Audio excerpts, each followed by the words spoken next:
책상 위를 한번 보시면 노트북이든 데스크톱이든 그 심장부에는 높은 확률로 인텔이나 AMD, 즉 X86 아키텍처의 후손들이 자리 잡고 있을 겁니다.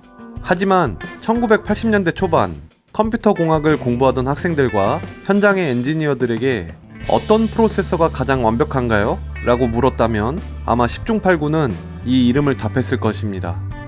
바로 모토로라 68000입니다. 프로그래머가 CPU를 설계했다면 바로 이렇게 만들었을 것이라는 찬사를 받았던 명기 중의 명기입니다. 냉정하게 말해서 당시 인텔의 8086 아키텍처는 엔지니어들 사이에서 누더기 설계라고 조롱받기도 했습니다. 억지로 하위 호환성을 맞추다 보니 구조는 뒤틀렸고 프로그래머들은 메모리 주소 하나를 계산할 때 고통받아야 했죠. 반면 모토로라 68000은 마치 예술작품 같았습니다. 시대를 앞서간 32비트 구조와 우아한 명령어 세트. You've just seen some pictures of Macintosh. Now I'd like to show you Macintosh in person. All of the images you are about to see on the large screen will be generated by what's in that bag.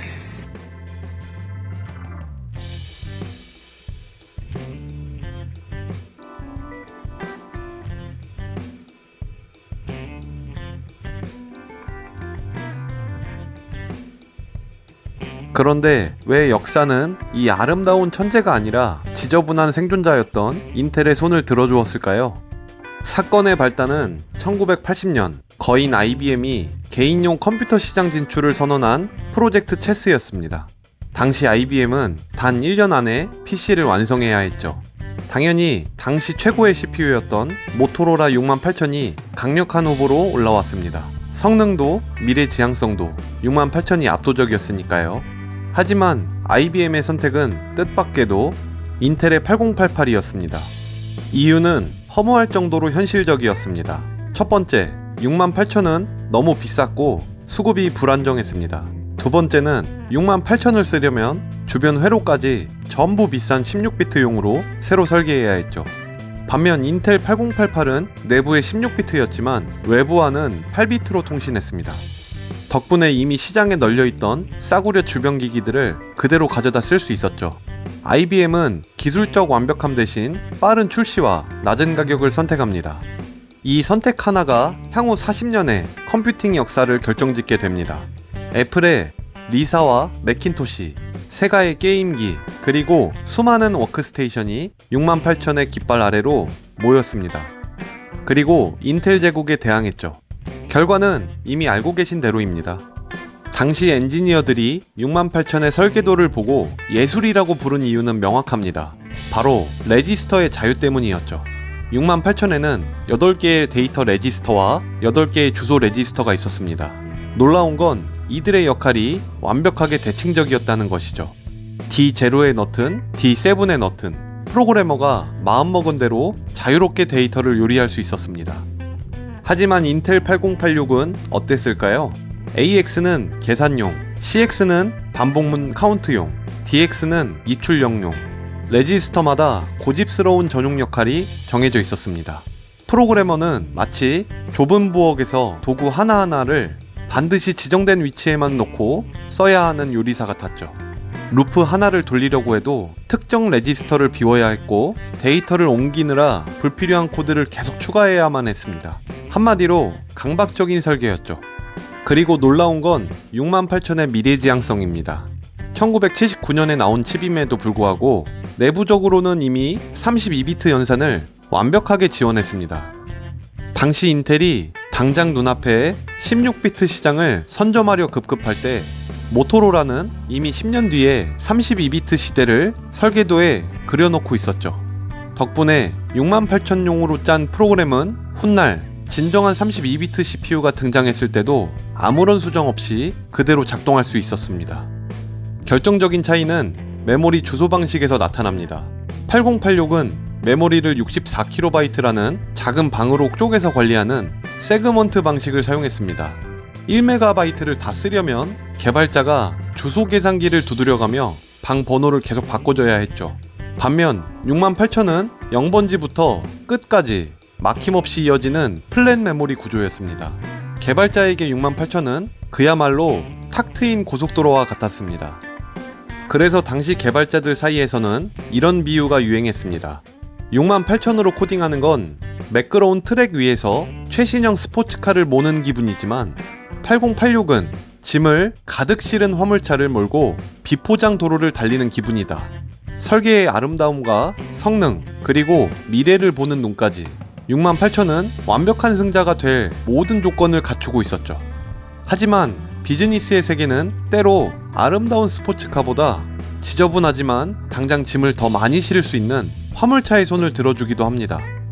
인텔이 IBM PC라는 거대한 성벽을 쌓고 있을 때 모토로라의 68000은 다른 곳에서 혁명을 준비하고 있었습니다.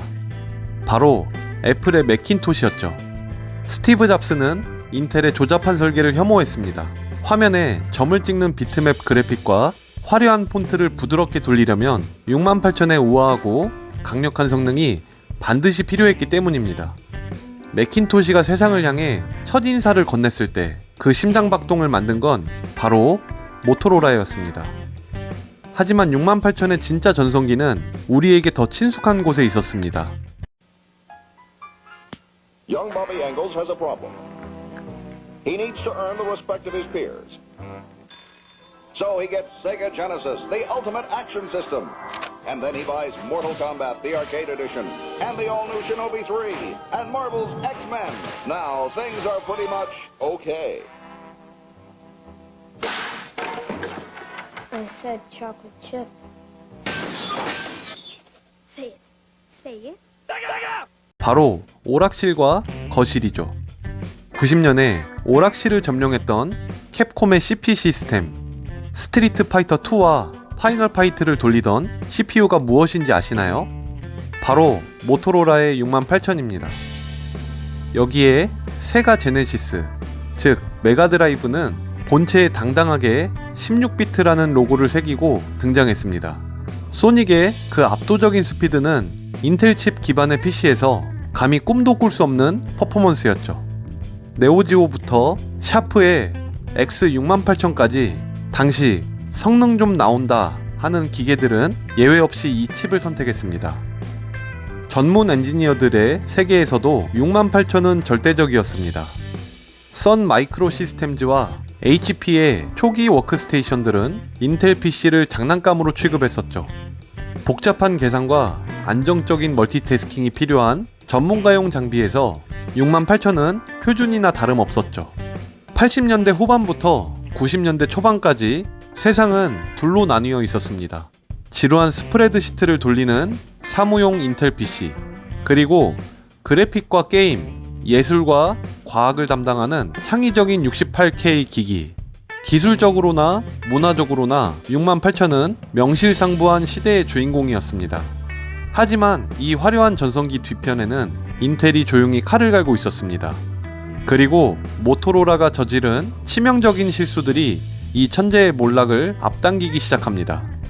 모든 조건이 완벽했던 68000이 무너지기 시작한 건 역설적으로 그들의 자부심 때문이었습니다. 당시 업계의 거인 IBM은 PC용 CPU를 구하기 위해 모토로라의 문을 두들겼죠. 하지만 모토로라는 단호했습니다. 우리는 지금 주문이 밀려있으니 기다리라고 했죠. 심지어 생산 라인 하나를 통째로 비워달라는 IBM의 요구도 거절했습니다. 그 틈을 타 인텔이 파고들었습니다. 인텔은 IBM이 원하는 건 뭐든 들어주겠다고 납작 엎드렸죠. 심지어 외부 버스를 8비트로 깎아 가격을 낮춘 8088까지 제안하며 IBM의 마음을 사로잡습니다.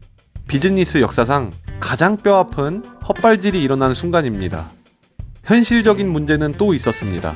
68000은 너무나도 아름답고 거대한 칩이었습니다. 회로가 복잡하고 크다 보니 한 장의 웨이퍼에서 뽑아낼 수 있는 칩의 개수가 적었습니다. 당연히 가격은 비쌀 수밖에 없었고 불량률도 높았습니다. 인텔이 저렴한 가격을 무기로 사무용 PC 시장을 장악하며 막대한 자본을 쓸어담는 동안 모토로라는 차세대 칩 개발 공정에서 계속해서 발목을 잡힙니다. 68020, 68030으로 넘어가는 속도가 예상보다 훨씬 늦어지면서 시장은 기다림에 지쳐가기 시작합니다. 결정적인 한방은 인텔의 무식한 집념이었습니다. 인텔은 아키텍처의 지저분함을 인정하고 대신 그 지저분함을 압도적인 속도로 덮어버리기로 합니다. 클럭 속도를 미친듯이 올리기 시작한 거죠. 아무리 68,000의 구조가 우아해도 2배, 3배 빠른 클럭으로 밀어붙이는 인텔 386, 486 앞에서 그 우아함은 사치가 됩니다. 개발자들은 여전히 인텔을 욕하면서도 정작 소비자들이 더 빠른 인텔 PC를 찾게 되자 어쩔 수 없이 X86 코드를 만들 수밖에 없었죠. 결국 10년 넘게 68,000의 깃발을 지켰던 애플마저 백기를 듭니다. 모토로라의 느린 공정 전환을 더 이상 견디지 못하고 68,000 계열을 버리고 파워 PC라는 새로운 길을 선택한 것이죠. 그렇게 한 시대를 풍미했던 예술가들의 CPU는 주류 시장에서 퇴장할 준비를 하게 됩니다. 결국 모토로라 68,000의 시대는 저물었습니다. 90년대 중반 애플마저 68K 시리즈를 버리고 파워 PC로 떠나면서 한때 미래라 불렸던 이 우아한 아키텍처는 역사의 뒤안길로 사라졌습니다. 기술적 우월함이 반드시 시장의 승리로 이어지지 않는다는 하드웨어 세계의 잔혹한 교훈만을 남긴 채 말입니다. 하지만 68,000이 완전히 사라진 것은 아닙니다. 그가 남긴 직관적인 설계 철학은 현대 컴퓨팅 곳곳에 살아 숨쉬고 있죠. 복잡한 명령어를 쳐내고 효율을 극대화한 리스크 설계의 아이디어들, 그리고 오늘날 사용하는 스마트폰의 ARM 아키텍처에서도 68K가 지향했던 논리적 질서의 흔적을 찾을 수 있죠. 비록 하드웨어는 죽었지만 그 설계의 영혼은 현대 CPU 개발자들의 교과서 속에 여전히 살아있습니다. 누군가는 68,000을 패배한 천재라고 기억할지도 모릅니다. 하지만 80년대와 90년대 이 칩을 통해 매킨토시로 첫 그래픽 디자인을 완성하고 오락실에서 스트리트 파이터에 열광했던 우리에게 68,000은 단순한 반도체 덩어리 그 이상이었습니다. 그것은 기술이 줄 수 있는 가장 순수한 형태의 감동이었고 공학이 도달할 수 있었던 하나의 예술적 경지였습니다. 효율적이고 지저분한 승자가 될 것인가, 아니면 아름답고 고결한 패자가 될 것인가.